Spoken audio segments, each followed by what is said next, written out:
اہل و عیال کے اوپر بھی ہو سکتا ہے، اپنی فیملی کے اوپر بھی ہو سکتا ہے، رشتہ داروں کے اوپر بھی ہو سکتا ہے۔ حلال و حرام کی حدود، رب غفار نے حلت و حرمت کی واضح حدود مقرر فرمائی ہیں۔ جو لوگ ان حدود کو پھلانگتے ہیں تو وہ سخت سزا کے پھر مستحق بھی ہیں، ان کے لیے سخت وعید بھی آئی ہے۔ سورہ المائدہ کے اندر بڑی تفصیل کے ساتھ ان جانوروں کا ذکر ہے جو اللہ نے حلال کیے ہیں اور جو اللہ رب العزت نے حرام کیے ہیں۔ وہ کچھ اس طرح ہے، اللہ فرماتے ہیں تمہارے لیے چپائے حلال ہوئے ہیں، یعنی جو جانور اللہ نے حلال کیے ہیں سوائے اس کے جو آگے بتائے جائیں گے، یعنی اونٹ، گائے، بھیڑ بکری اور اسی جنس کے پالتو اور جنگلی جانور مثلاً ہرن وغیرہ حلال ٹھہرائے گئے ہیں۔ یہ جانور جو پچھلے میں نے نام لیے ہیں یہ کھانے حلال ہیں، ان کا کاروبار کرنا بھی جائز ہے۔ آگے حرام کی تفصیل آ رہی ہے۔ حرام ہوا تم پر مردار جانور، یعنی جو جانور بے شک وہ ان گائے بھینس کی جنس ہی میں سے کیوں نہ ہو، اگر وہ مر گیا ہے، ذبح نہیں ہو سکا، اس پر اللہ کا نام نہیں لیا جا سکا تو وہ حرام ہے۔ اور ہر جانور کا خون بھی حرام ہے، چاہے وہ حلال جانور ہو، حرام تو حرام ہی ہے۔ حلال جانور کا اللہ نے خون بھی حرام کر دیا ہے۔ سور کا گوشت ایسا جانور جس پر اللہ کے سوا کسی اور کا نام پکارا جائے، یعنی کو ذبح کرتے وقت اللہ کا نام نہ لیا جائے، کسی اور کا نام لیا جائے تو وہ جانور حرام ہو جاتا ہے۔ اور ساتھ پھر تھوڑی سی وضاحت اور بھی آ گئی، جو گلا گھونٹنے سے یا چوٹ سے گر کر یا سینگ مارنے سے یا کسی درندے نے کھایا ہو، یہاں 3-4 باتیں آئی ہیں۔ رسی سے جس سے جانور کو ہم باندھتے ہیں وہ بائی چانس سخت ہو جاتی ہے، گلے میں پھنس جاتی ہے تو سانس بند ہو جاتی ہے، یا پھر جانور گرا اور ڈیتھ ہو گئی، یا پھر کسی جانور نے مارا اس جانور کی ڈیتھ ہو گئی، یا کسی درندے نے اسے کاٹا اور وہ جانبر نہ ہو سکا، ڈیتھ ہو گئی۔ اور یا پھر آگے بات آ رہی ہے مگر جسے تم نے ذبح کیا ہو، البتہ اس میں یہ شک رکھی گئی، ایک جانور مر رہا ہے، آپ نے فوری طور پر اس پر اللہ کا نام لے کر چھری سے ذبح کر دیا تو وہ حلال ہو جائے گا، اگر ذبح کرنے کی نوبت نہیں آئی وہ حرام ہو جائے گا۔ اور یہاں یہ بھی فرمایا گیا اور وہ جانور جو کسی ایسی جگہ پر ذبح کیا گیا ہو جو کسی کی جہاں کہیں عبادت ہوتی ہو، مثلا کسی آستانے کے اوپر، کسی قبر کے اوپر، تو وہ جانور بھی غلط ہو گیا، حرام ہو گیا وہ بھی۔ اور یہ تقسیم کرو بذریعہ تیروں کے ذریعے، عرب کے لوگ فال نکالتے تھے، یہ بھی حرام کر دیا گیا۔ تو یہ پوری تفصیل سورہ المائدہ کے اندر ہے، یہ ضرور پڑھیے گا۔ قانون میراث، اپنی ضرورت پر خرچ کرنے، زکوٰۃ ادا کرنے اور سخاوت کرنے کے بعد جو دولت یا جائیداد ٹھہر جاتی، بچ جاتی ہے، اسلام نے اسے آگے تقسیم کر دیا ہے، اس کو محدود نہیں کیا، اور اس قانون وراثت میں لے کر آیا اسلام۔ وہ اس دنیا میں نہایت عظیم الخطیر ہے، اس قانون کا یہ بہترین حل چھوڑا اسلام نے۔ ایک آدمی فوت ہو جاتا ہے تو جو اس کی بزنس ہے، اس کا کاروبار ہے، نقدی ہے، جو بھی ہے، وہ اس کی اولاد کے اندر، رشتہ داروں کے اندر، ماں باپ کے اندر، بہن بھائی کے اندر تقسیم ہوگی اللہ کے حکم کے ساتھ۔ رب العالمین سورہ النساء میں فرماتے ہیں اور ہم نے ہر ایک کے لیے حصہ مقرر کر دیا ہے جو والدین اور رشتہ دار چھوڑ جاتے ہیں۔ اور پھر آگے اسلامی معیشت کی جو خوبیاں ہیں، خصوصیات میں ایک بہترین خوبی ہے سود کی ممانعت۔ اسلام کے معاشی نظام میں سودی کاروبار کی کوئی گنجائش نہیں ہے۔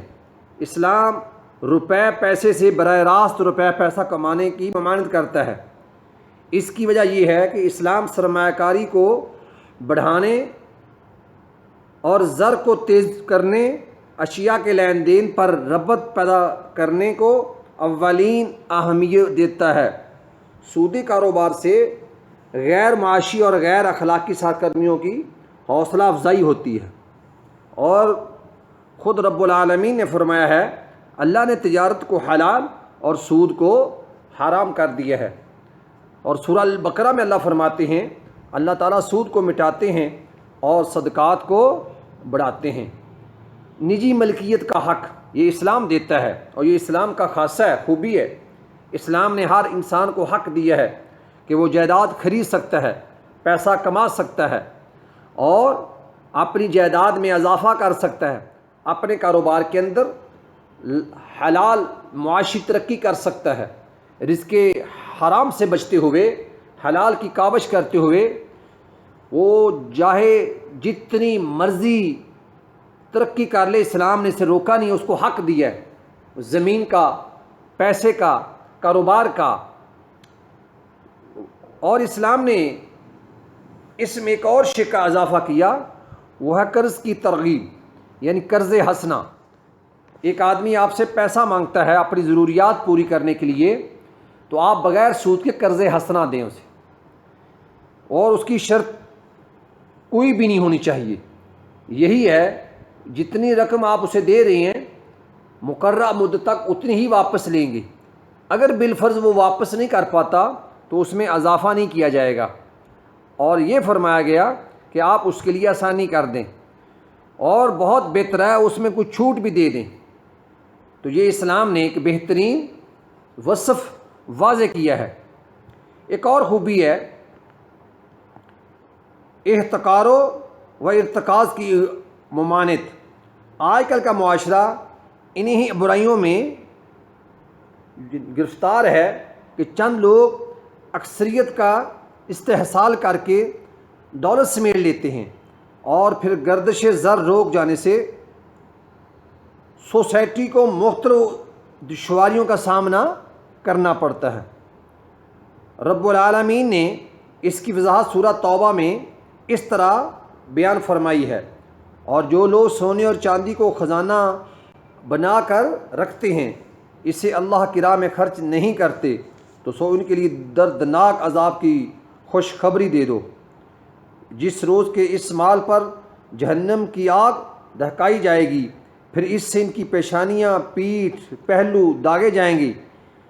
یہ وہ خزانہ ہے جو تم نے اپنے واسطے جمع کر رکھا تھا، چکھو اس خزانے کا مزہ۔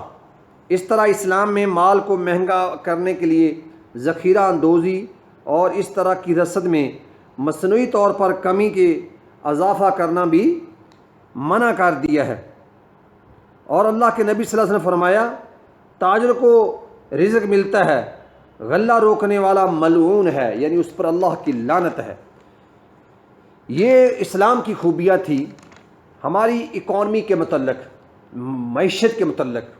اس کی بڑی لمبی ڈیٹیل ہے، انشاءاللہ پھر کبھی بات اس کے اوپر ہوگی۔ میں شارٹ کٹ کرتے ہوئے اس کے متعلقہ ایک ٹاپک اور ہے، اسلام اور حرمت سود۔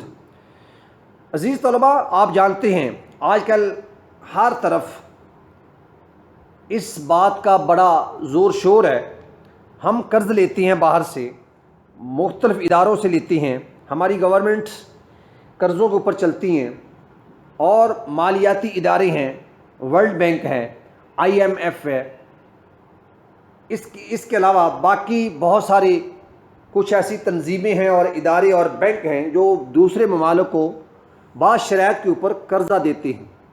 یہ تو بین الاقوامی مسائل ہیں، لوکل طور پر بھی ہمارے بینک بھی اسی چیز کے اوپر کاروبار کرتے ہیں۔ ہمارے پاکستان کے اندر بھی بہت ساری ایسی تنظیمیں ہیں، ایسے ادارے ہیں، اسٹیٹ لائف ہے، اور اس کے علاوہ بیمہ پالیسی ہے، اور اس کے علاوہ تکافل کے نام پر ہے، اور بعض حضرات تو اسٹاکس ایکسچینج کو بھی یہی سود کے زمرے میں لیا ہے۔ اس کے علاوہ قسطوں کا کاروبار ہوتا ہے، اور پھر اس کے علاوہ بھی لوگ نقد قرضہ دیتے ہیں نقدی کی صورت کے اندر۔ تو یہ کیسا ہے؟ اسلام میں اس کے متعلق کیا ہے؟ تو یہ سود ایک معروف نیم ہے، ربا کہتے ہیں عربی زبان کے اندر۔ ہم ذرا اس کے متعلق چند باتیں کرتے ہیں کہ سود کو کیوں حرام کیا گیا۔ قرآن مجید کے اندر رب العالمین نے متعدد آیات کے اندر، اور اللہ کے نبی صلی اللہ علیہ وسلم نے اپنے پیارے فرامین کے اندر اس کی وضاحت فرمائی ہے۔ اللہ فرماتے ہیں، اے ایمان والو، سود مت کھاؤ، یعنی اصل سے کئی حصے زیادہ نہ لو، اور اللہ سے ڈرتے رہو تاکہ تم فلاح پا جاؤ۔ خطبہ حجۃ الوداع کے اندر اللہ کے رسول صلی اللہ علیہ وسلم نے وضاحت کے ساتھ فرمایا تھا کہ آج کے بعد سود حرام ہے۔ حضرت عباس کا آپ نے نام لیا، وہ بزنس کیا کرتے تھے، یعنی لین دین کیا کرتے تھے سود کے اوپر، تو آپ نے فرمایا میرے چچا عباس کو اصل رقم تم ریٹرن کرو گے، سود واپس نہیں دو گے۔ یعنی اگر 10,000 بنتا ہے آپ کا اصل اوریجنل رقم جو آپ کی ہے، تو 10,000 ہی پے کریں گے آپ، اس کے اوپر جو سود ہے چاہے وہ 10,000 ہے 20,000 وہ آپ نہیں دیں گے۔ اور اس کی بڑی وعید آئی ہے احادیث کے اندر۔ سود کے متعلق آخری اور حتمی اعلان سن 9 ہجری میں سورہ البقرہ کے رکوع نمبر 39-38 کی آیات کا نزول دراصل سود کی حرمت و مذمت کے متعلق قرآن مجید کا قطعی دو ٹوک اور ابدی اعلان ہے۔ اسلام کے شروع دور میں کچھ چیزیں حلال تھیں، مثلا شراب بھی حلال تھی، لوگ پیتے تھے، وہ 3 سٹیپ کے اندر حرام ہوئی، اور جوا بھی حلال تھا، لوگ کرتے تھے۔ لیکن پھر یہ آہستہ آہستہ جیسے جیسے لوگوں کے اندر اسلام ضم ہوتا چلا گیا، ان کے قلوب کے اندر اسلام حفظ ہوتا چلا گیا، اسلام کی روشنی پھیلتی چلی گئی، اور پھر سارا غیر شرعی جو مواد تھا، جو طور طریقے تھے، وہ ختم کر دیے گئے۔ تو ٹائم لگا۔ سود کے متعلق قرآن حکیم کا یہ طویل ترین بیان ہے۔ اس کے سیاق و سباق میں انفاق فی سبیل اللہ کی بے پناہ ترغیب، بخل کی شدید مذمت، نظام زکوٰۃ و صلاۃ کے قیام، اور سود سے بچنے کے قرض کی نہایت احتیاط اور اہتمام سے تیاری کرنے کی دراصل تعلیم دی گئی ہے، جو غیر سودی مالیاتی نظام کی بنیاد اخلاقی اور قانونی تعلیمات پر مشتمل مکمل ہدایت و رہنمائی کا ذریعہ ہے، اور ساتھ ہی حکمت کو خیر یعنی کثیر کہا گیا۔ یہاں حکمت سے خصوصی مفہوم جو ہے وہ مال اور معاشی معاملات میں عدل و احسان کا عملی رویہ اپنانا ہے، جو غیر سودی نظام کی اساس ہے۔ اللہ فرماتے ہیں ان آیات کے اندر، اے ایمان والو، اللہ سے ڈرو اور جو کچھ سود کا بقایا ہے اسے چھوڑ دو اگر تم ایمان والے ہو۔ پھر اگر تم اس پر عمل نہ کرو گے تو جان لو اللہ اس کے رسول کی طرف سے جنگ ہے، اور اگر تم توبہ کر لو گے تو تمہیں اصل مال واپس مل جائیں گے، نہ تم کسی پر ظلم کر پاؤ گے، نہ تم پر کوئی ظلم کرے گا۔ یہ بڑی بات فرمائی اللہ رب العزت نے کہ اگر کاروبار سود کا ہو رہا ہے اور تمہیں مسئلے کا پتہ نہیں تھا، تو جب پتہ چل گیا فوری چھوڑ دو۔ جیسے شراب حرام ہوئی، پھر کسی صحابی نے شراب نہیں پی، حالانکہ اس وقت لوگ پی رہے تھے، اعلان ہوتا ہے تو لوگوں نے گلیوں میں اونڈیل دی۔ مومن کی یہی ایک خوبی ہونی چاہیے کہ وہ دین کے متعلق محتاط رہے، اپنی ضد پر اس کو رکنا نہیں چاہیے، اٹکنا نہیں چاہیے، اور روڑے نہیں اٹکانے چاہیے شریعت کے اندر، بلکہ شریعت کے تابع اپنی طبیعت کو بنائے، اپنے آپ کو شریعت کے اوپر حاوی نہ کرے، بلکہ شریعت کے اوپر شریعت کے تحت ہو جائے، اپنی طبیعت کے اوپر شریعت کو حاوی کر لے۔ اور سودی جو مفاسد ہیں یعنی اس کی جو نقصانات ہیں وہ یہ ہے، سود باعث ہلاکت و لعنت ہے۔ اب ایک چیز کے اوپر، ایک کام کے اوپر اللہ اس کے رسول کی لعنت ہے، تو بھائیو عزیز طلباء، وہ پھر رحمت کیسے ہو سکتی ہے؟ اس میں ہمارا فائدہ کیسے ہو سکتا ہے؟ ہمارا عروج کیسے اس میں ہو سکتا ہے؟ رب العالمین نے اپنی پاک کتاب میں یہود کو دنیا کی مغضوب ترین قوم قرار دیا گیا ہے، اور ان میں یہ خرابی تھی کہ ان کے اوپر بھی سود حرام تھا، لیکن انہوں نے اللہ کے غضب کو دعوت دی اور سود کو حلال کر لیا، اور یہود سود لیتے تھے حالانکہ انہیں اس سے روکا گیا تھا۔ سود کی مذمت ہے احادیث کے اندر۔ اللہ کے نبی صلی اللہ علیہ وسلم نے فرمایا، سود کھانے والے، جو کھلانے والے، سودی تحریر لکھنے والے، ان کے اور دونوں گواہوں پر لعنت بھیجی، اور فرمایا یہ سب گناہ میں برابر کے شریک ہیں۔ سود کے اخروی جو مسائل ہے، یعنی قیامت والے دن جو ان کے اوپر عذاب ہوگا، اللہ کے نبی صلی اللہ علیہ وسلم نے اس کے مطلب فرمایا، شب معراج میں جو میں نے کنڈیشن دیکھی، غلیظ ترین خون کی نہر سے وہ لوگ باہر نکلنا چاہتے ہیں جو سود کھاتے تھے، لیکن ایک فرشتہ ان کے چہرے پر پتھر مارتا ہے، دوبارہ اسی نہر میں دھکیل دیتا ہے۔ سود خور، شرابی، والدین کا نافرمان، یتیم کا مال ناحق کھانے والا، ان چار اشخاص کے متعلق اللہ تعالیٰ نے خود پر لازم کر لیا ہے کہ انہیں قطعاً جنت میں داخل نہیں کرے گا۔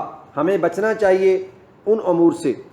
اور اللہ کے رسول صلی اللہ علیہ وسلم نے سود خور لوگوں کو اس حال میں معراج کی رات دیکھا کہ ان کے پیٹ بڑی بڑی عمارتوں کی طرح پھیلے ہوئے ہیں، کیونکہ ان میں سانپ بھرے ہوئے تھے۔ تو یہ بڑی سخت وعید ہے، اور بلکہ میں اس میں ایڈ کرتا چلوں، اللہ کے رسول صلی اللہ علیہ وسلم نے فرمایا کہ سود کھانے کے 70 گناہ ہیں، 17، اور ان سب میں سے جو سب سے کم ترین گناہ ہے، ہلکا گناہ ہے، کم درجے والا ہے، آپ نے فرمایا کوئی شخص اعلان چوک کے چوراہے کے اندر اپنی صغی والدہ سے بے حیائی کا ارتکاب کرتا ہے۔ تو عزیز طلباء، آپ اندازہ کریں یہ ان 70 میں سے سب سے کم ترین گناہ ہے، تو جو اس سے بڑے ہیں، اس سے آگے ہیں، وہ کتنے بڑے ہوں گے۔ اللہ سے توبہ کرنی چاہیے۔ راتوں رات امیر ہونا، اور لوگ اپنا پیسہ انویسٹ نہیں کرتے، کاروبار میں نہیں لگاتے۔ اللہ نے تجارت کو حلال کیا ہوا ہے، آپ تجارت کا ذہن بنائیں۔ آپ جاب کرتے ہیں، کل آپ ایجوکیشن ادارے سے منسلک ہیں، آپ نے تعلیم حاصل کی ہے، بہت زبردست فیلڈ ہے یہ، علم انبیاء کی میراث ہے۔ اصل میں آپ شروع سے نیت کریں کہ ہم ایسا بزنس کریں گے جس سے دوسرے لوگوں کو منسلک کریں گے۔ تجارت پھیلتی ہے، اور جس پیسے کے اوپر آپ سانپ بن کر بیٹھ جائیں، دوسروں پر انحصار کریں گے آپ، اس پیسے میں برکت نہیں رہتی تھی۔ سود کے معاشی نقصان بھی ہیں، جہاں اخروی اس کے نقصان ہیں، وہاں معیشت کے متعلق بھی انسان کو مقروض کر دیتا ہے۔ خوشحال اور خود کفیل معیشت کی جگہ مقروض معیشت پیدا ہوتی ہے، روپے کی بہت زیادہ بے قدری ہوتی ہے، جیسا آج کل ہمارے ہاں ہے۔ ہماری اکانومی ٹھہرتی نہیں ہے، معیشت میں ٹھہراؤ ہی نہیں آتا۔ ایک ادارہ اس کو حکومت ٹھیک کرتی ہے، اگلا ادارہ مقروض ہو جاتا ہے۔ ہمارے جتنے سرکاری ادارے ہیں وہ لاس کے اندر ہیں، وہ پروفٹ کے اندر نہیں جا رہے، کیونکہ ہماری اکنامک پالیسیاں بہت غلط ہے، اصل میں غلط لوگوں کے ہاتھ میں اصل میں ہے۔ تو اس میں اللہ کا ڈر ہونا چاہیے، آخرت کی فکر ہونی چاہیے۔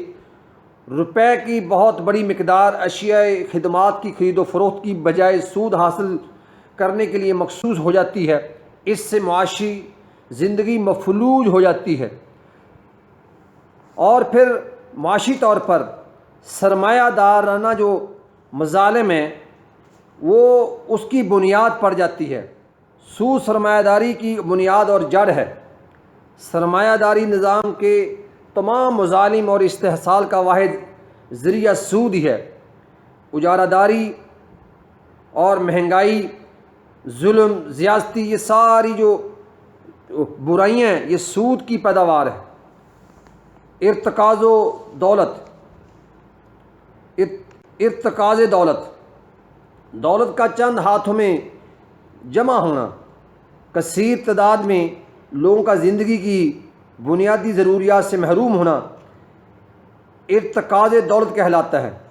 جس طرح انسانی جسم میں خون کی کمی یا زیادتی سے فشار خون یعنی بلڈ پریشر وغیرہ کے امراض پیدا ہوتے ہیں، اسی طرح یہ دولت بھی چند لوگوں کے ہاتھوں میں اگر ٹھہر جاتی ہے سود کے ذریعے سے تو پھر معاشی بگاڑ پیدا ہوتا ہے، معاشرے میں غربت پیدا ہوتی ہے، ناہمواریاں ہوتی ہیں، چوریاں، ڈکیتیاں، ظلم و زیادتیاں، قتل و غارت، یہ سارے کا سارا جو پیچھے سبب ہے وہ سود ہے۔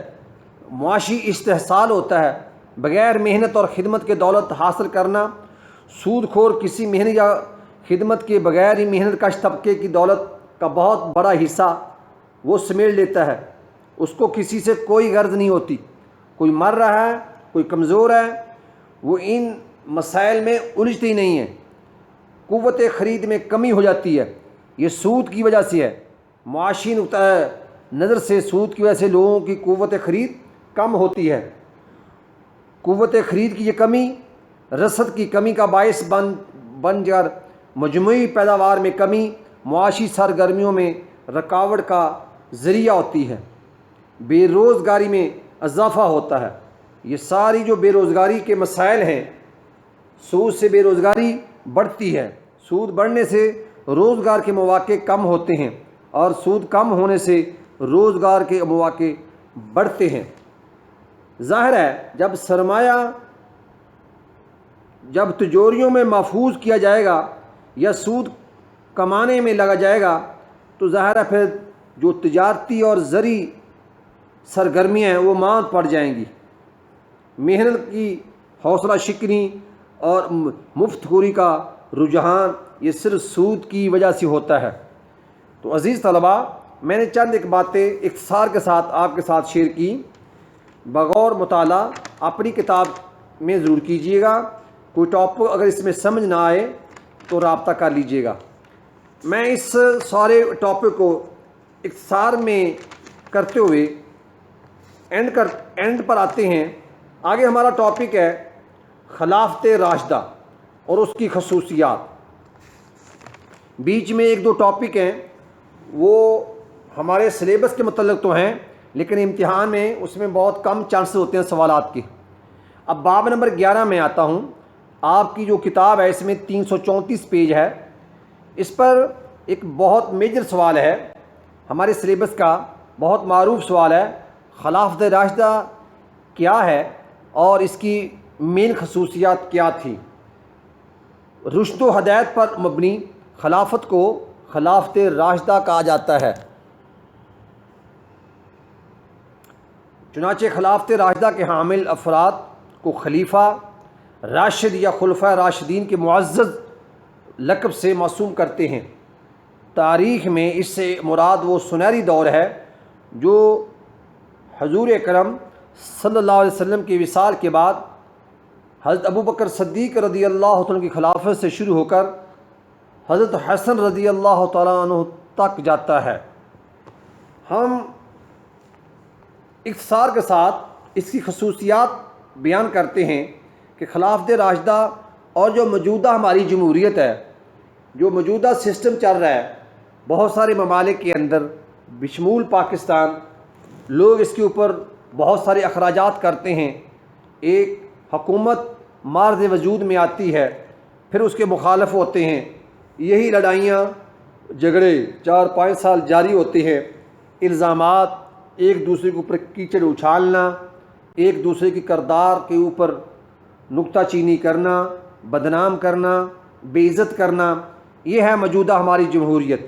اس کے برعکس خلافت راشدہ کی خصوصیات کچھ اس طرح تھیں۔ خلافت راشدہ کی خصوصیت میں پہلی بات جو تھی وہ تھی اقتدار اعلیٰ یا حاکمیت اعلیٰ۔ خلافت راشدہ میں اصل اقتدار مالک خدا تعالیٰ کو ہی سمجھا جاتا ہے، اور جو خلیفہ ہوتا تھا وہ اپنے آپ کو نائب سمجھتا، اللہ تعالیٰ کا نائب اور عارضی اختیارات کا حامل سمجھتا ہے۔ اصل حکومت و اختیارات اللہ رب العزت کی ہے۔ خلیفے کا انتخاب، خلافت راشدہ میں خلیفہ کا انتخاب جمہور امت مسلمہ کے مشورہ اور رضا سے کیا جاتا ہے۔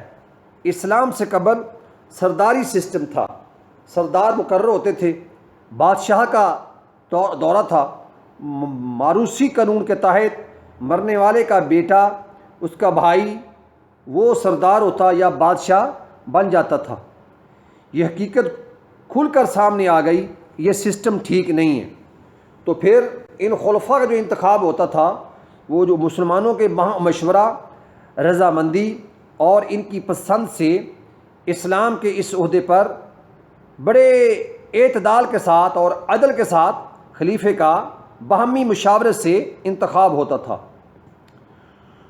اور پھر خلافت راشدہ کی ایک اور خوبی تھی شورائی نظام۔ اسلام میں نظام حکومت کی بنیاد میں شورائی نظام ضروری ہے، یعنی شورا کا فیصلے، شورا وہ جسے ایک روح ہوتی ہے، اس کی حیثیت بھی ایسی ہے۔ وہ جو میجر لوگ تھے، مین لوگ تھے، پڑھے لکھے، سیانے، دانا، عالم و فضلاء، متقی اور تقوی والے لوگ وہ انتخاب کیا کرتے تھے، ان کی مجلس ہوتی تھی اور ان کے فیصلے پر کسی کو اعتراض بھی نہیں ہوتا تھا۔ مسجد نبوی میں اعلان ہوتا تھا، وہیں خلیفے کا انتخاب ہوتا تھا، جس کسی کو اختلاف ہوتا وہ کھل کر بات کرتا اور اس کے اختلاف کا حل بتاتے، لوگ اس کی شکایت کو دور کرتے اور پھر خلیفے کا انتخاب ہو جاتا۔ یہ خلافت راشدہ کی خصوصیت تھی۔ قانون کے ماخذ، خلافت راشدہ میں اس وصیت رسول اللہ صلی اللہ علیہ وسلم کو قانون کے ماخذ کے لیے اساس اور بنیاد کے طور پر تسلیم کیا تھا کہ اللہ کے نبی صلی اللہ علیہ وسلم نے فرمایا تھا کہ میں تم میں دو چیزیں چھوڑ کر جا رہا ہوں، جب تک تم ان دونوں کو مضبوطی سے تھامے رکھو گے تم گمراہی میں نہ پڑو گے۔ ایک اللہ تعالیٰ کی کتاب یعنی قرآن مجید، اور دوسری اس کے رسول کی سنت یعنی حدیث ہے۔ مدرجہ بالا ارشاد نبوی کے مطابق خلفائے راشدین کے عہد میں زندگی کے تمام سیاسی، معاشرتی، اقتصادی اور دیگر شعبوں میں انہی دو اصولوں کے اوپر عمل رہا۔ آگے پھر ایک اور خوبی آتی ہے خلافت راشدہ کی، فضیلت و برتری کا معیار۔ خلافت راشدہ میں خلفائے راشدین کے نزدیک عظمت و برتری کا معیار وہی تھا جو اللہ کے نبی صلی اللہ علیہ وسلم کے دور میں تھا۔ چنانچہ کوئی عہدہ اور منصب دینے سے قبل اس کے متعلق دیکھا جاتا تھا۔ اس آیت کے مطابق ان اکرمکم عند اللہ اتقاکم، بے شک تم میں سے اللہ کے نزدیک زیادہ عزت والا وہ ہے جو تم میں سے زیادہ پرہیزگار ہے۔ خلافت راشدہ ہر قسم کی قبائلی، لسانی، علاقائی تعصب سے پاک تھی۔ تمام مسلمان وحدت، اتحاد و اتفاق کی لڑی میں منسلک تھے۔ خلافت راشدہ میں کسی عربی کو اجمی اور اجمی کو عربی پر، کسی گورے کو کالے اور کالے کو گورے پر کوئی فوقیت نہیں تھی۔ یہاں اسامہ بن زید کو اسلامی فوج میں وہی مقام حاصل تھا جو خالد بن ولید کو حاصل تھا۔ خلافت راشدہ کی خوبی اور تھی اشاعت علوم اور دین کی ترویج۔ اسلام سے قبل پڑھے لکھے لوگ بہت کم تھے۔ اللہ کے نبی صلی اللہ علیہ وسلم کے نبوت کے وقت مکہ مکرمہ میں صرف 17 لوگ پڑھنا جانتے تھے۔ سرور کائنات نے پڑھنے پڑھانے پر اس قدر زور دیا کہ عرب کے جاہل لوگ بھی زیور علم و حکمت سے آراستہ ہو کر علمی مجالس کی زینت بننے لگے۔ وحی کی ابتدا بھی علم کے ساتھ ہوئی۔ خلافت راشدہ میں اشاعت علم پر کافی توجہ دی گئی، علمی مراکز قائم کیے گئے۔ حکام اور اعمال کے فرائض میں ایک فریضہ یہ بھی تھا کہ وہ علم کو فروغ دیں اور اس کی اشاعت پر خاص کر غور کریں۔ شہروں میں مکاتب اور مساجد میں مدارس قائم کیے گئے، معلم اس میں مقرر کیے گئے اور ان کے وظائف مقرر کیے گئے اور ان کے اوپر خرچ ہوتا اس لیے کہ وہ دل جمی کے ساتھ خلوص کے ساتھ علم کے اوپر کام کر سکے۔ خلفائے راشدین ہمیشہ اس بات پر کڑی نگاہ رکھتے تھے کہ کہیں اس میں کمی نہ آ جائے، اور حالات اس قدر بہترین تھے کہ وقت کا خلیفہ بذات خود 5 وقت کی نمازوں کی امامت کرتا تھا، بلکہ جمعہ اور عید کا خطبہ بھی وقت کا خلیفہ ہی دیتا تھا۔ خلافت راشدہ کی ایک اور خوبی تھی، خصوصیت تھی، قیام امن و عدل۔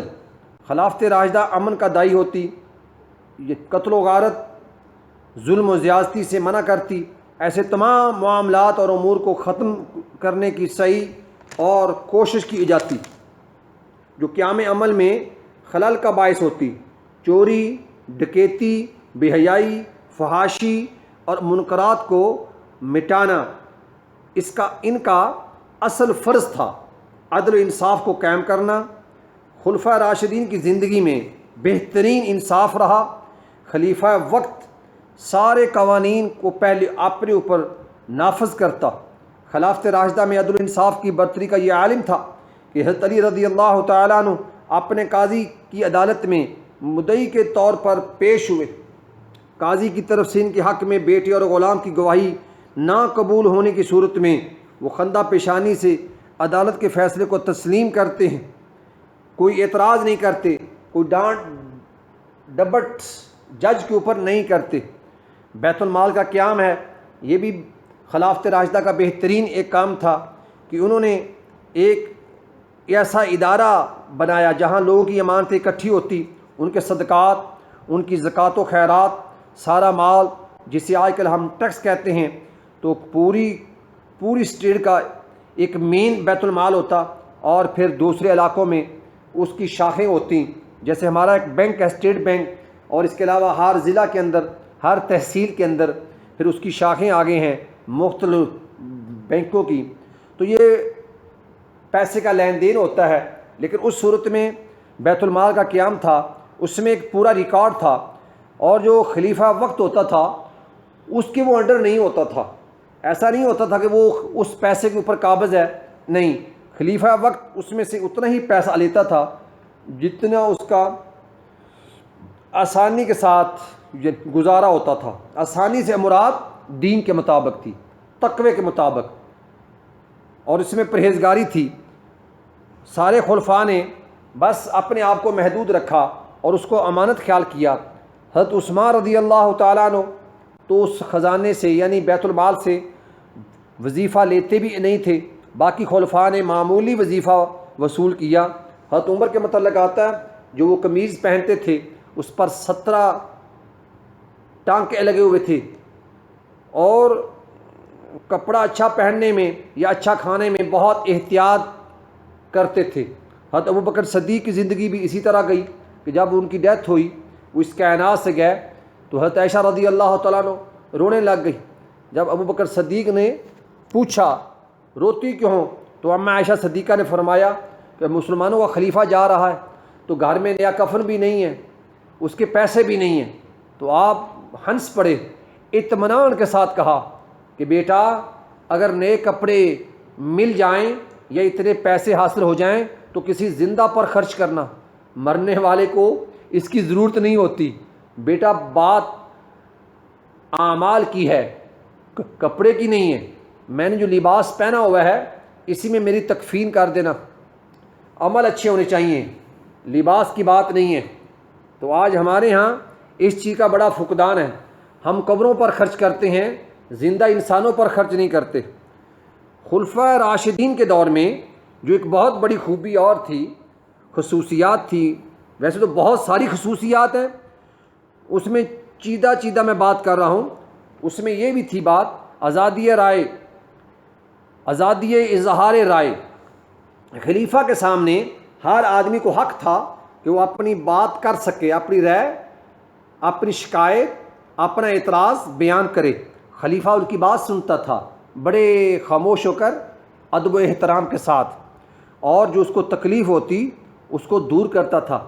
اس کی بڑی زبردست مثال حضرت عمر رضی اللہ تعالیٰ کے سامنے جب ایک بدو نے کہا تھا کہ میرے پاس تو نئے کپڑے نہیں ہیں، آپ نے کہاں سے لیے ہیں؟ اتنی بڑی جرأت کہ 24 لاکھ مربع میل کا حاکم، جس کا نام سن کر کیسر اور کسریٰ کے محل کانپتے تھے، ان کی سانس خشک ہو جاتی تھی، نیندیں اچاٹ ہو جاتی تھی، اس عمر کے سامنے اللہ کے نبی نے فرمایا تھا جس گلی سے تو گزرتا ہے شیطان وہ چھوڑ دیتا ہے، اور اللہ کے نبی نے مانگ کر لیا تھا، اس عمر جس کو اللہ کے رسول نے فرمایا تھا کہ میرے بعد نبوت کا سلسلہ ختم ہو گیا ہے، اگر کوئی نبی آنا ہوتا عمر تو ہوتا، ایسا جرنیل آدمی۔ ایک بدو کہتا ہے کہ تیرے کپڑے نئے ہیں، کہ آج ہم پوچھ سکتے ہیں نواز شریف سے، زرداری صاحب سے یا عمران خان صاحب سے کہ آپ نے یہ سہولتیں کہاں سے لی ہیں؟ حالانکہ جمہوریت ہماری ہے، میڈیا ہمارا ہے، اتنے ذرائع ہمارے ہیں، لیکن ہم سوال نہیں کر سکتے۔ حضرت عمر کے دور میں ایسا ہوتا تھا، یا خلفائے راشدین کے دور میں ایسا 100% ہوتا تھا۔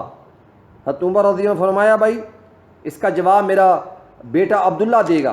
انہوں نے بڑا خوبصورت جواب دیا، کہا بیت المال میں سے، جو مال غنیمت میں سے ایک چادر میرے حصے میں آئی، ایک میرے ابا کے حصے میں آئی، اور بھائی جان ایک تو آپ کے حصے میں بھی آئی تھی۔ اس نے کہا اس میں سوٹ بنتا ہی نہیں ہے۔ تو عبداللہ ابن عمر نے کہا تھا بات یہ ہے کہ سوٹ نہیں، آپ نے بالکل بجا فرمایا کہ ایک چادر کا سوٹ بنتا ہی نہیں تھا، میں نے اپنی چادر اپنے ابا کو دے دی، میرے باپ نے سرکاری مال میں سے ڈاکہ نہیں ڈالا، کوئی کمیشن نہیں کھایا، کسی سے حصہ وصول نہیں کیا، بس 2 چادریں مل کر لباس بن گئی۔ وہ دیہاتی، وہ بدو بیچارہ گر پڑا۔ حضرت عمر رضی اللہ عنہ فرمایا او اٹھو بھائی بات کرو، تمہاری بات سنی جائے گی۔ اطمینان ہوا کہ نہیں ہوا؟ تو اس بدو نے کہا اے عمر آپ بات کریں، آپ کی بات سنی جائے گی، مانی جائے گی، بلکہ یہاں تک کہا کہ آپ کا پسینہ گرے گا، ہمارا خون گرے گا۔ تو ہر آدمی کو بات کرنے کا حق حاصل تھا۔ مشہور واقعہ وہ جو آپ رات کو گشت کرتے تھے، ایک خاتون نے اپنی بیٹی سے کہا تھا کہ دودھ کے اندر پانی ملا دو، تو حضرت عمر نے یہ بات سن لی تھی۔ صبح کو عدالت میں حاضر کیا گیا اور اطمینان سے ان کی بات سنی۔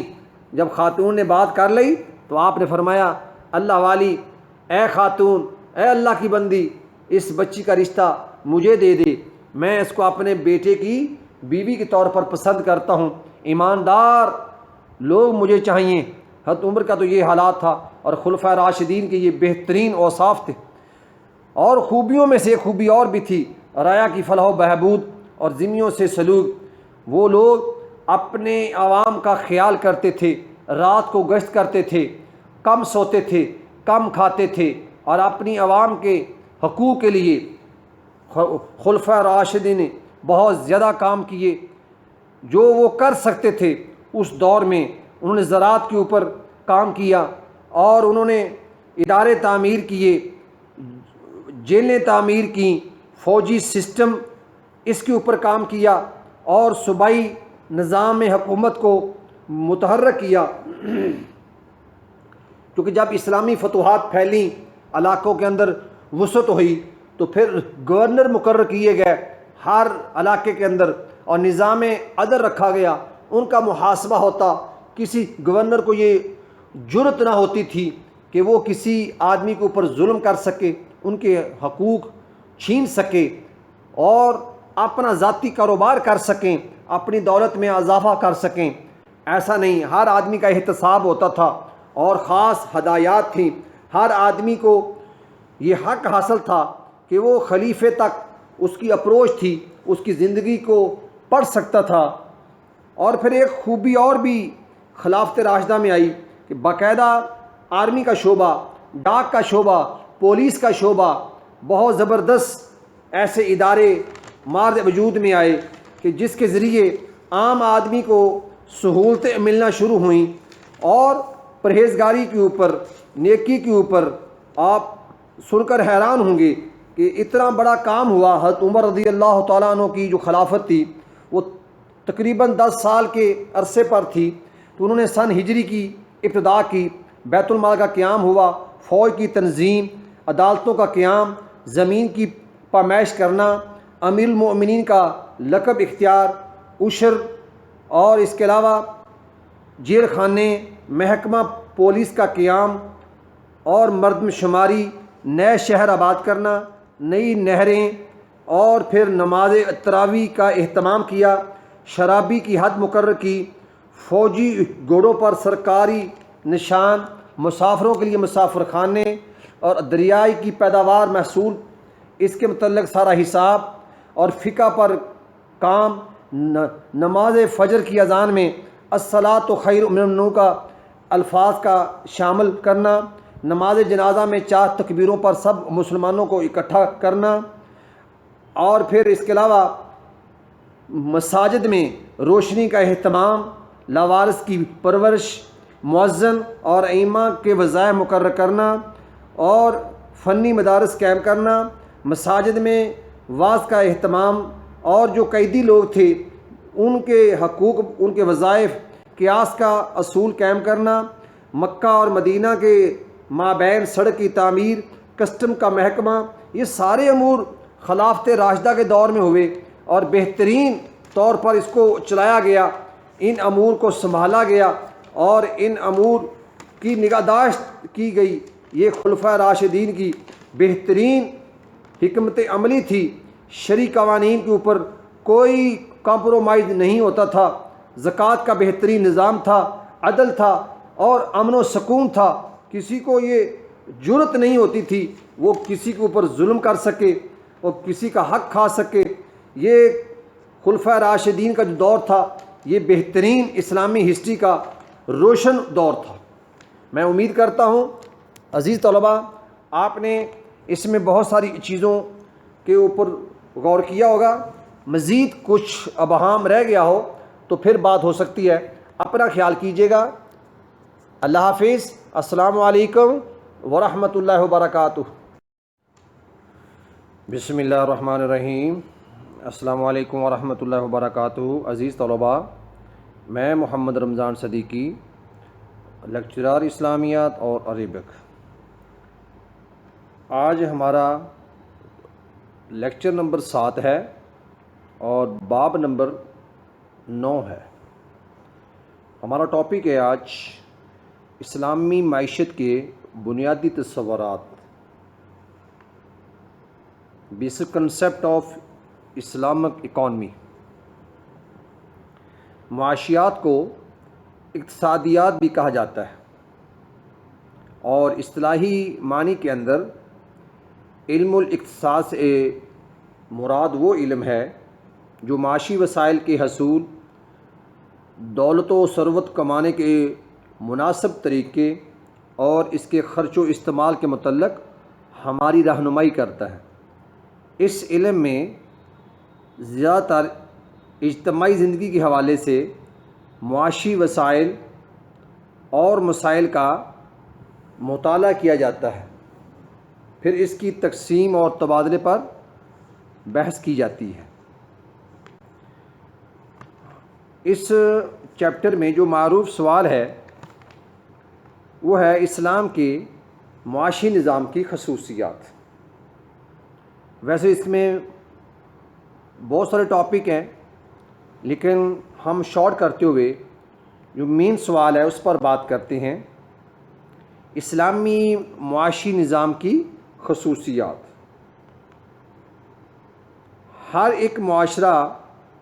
ایک معاشی نظام کا یہ خاصہ ہے کہ اس سے معاشی جد و جہد کی غرض و غایت متعین ہو اور افراد و معاشرے کی معاشی سرگرمیوں کا رخ معلوم ہو۔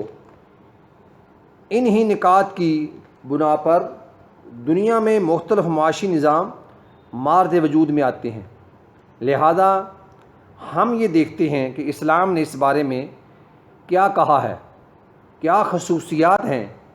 سب سے پہلی جو خصوصیت ہے